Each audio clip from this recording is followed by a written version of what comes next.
留守兒童咯，所以咧而家都好多即係娶唔到老婆嗰啲，因為點解啊？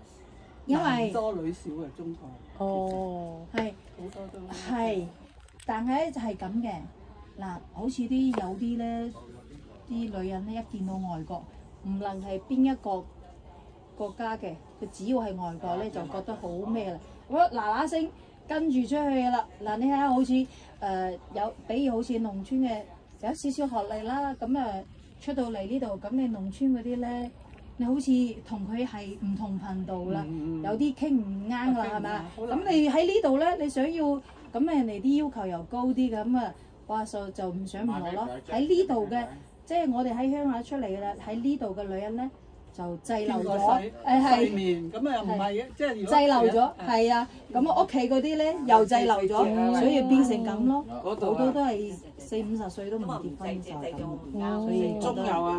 又係好咩嘅，冇辦法。麻煩咯咁樣。香港都好多即係話，都好多好耐都唔結婚㗎。我哋都有啲親戚都真係就嚟50歲啦，都冇唔係啊！香港依家啲女仔咧，教育受得多，又揾到錢，全部遇唔啱錢，寧缺毋濫啊！情願自己一個人他條條，唔想結婚嘅。就係咁。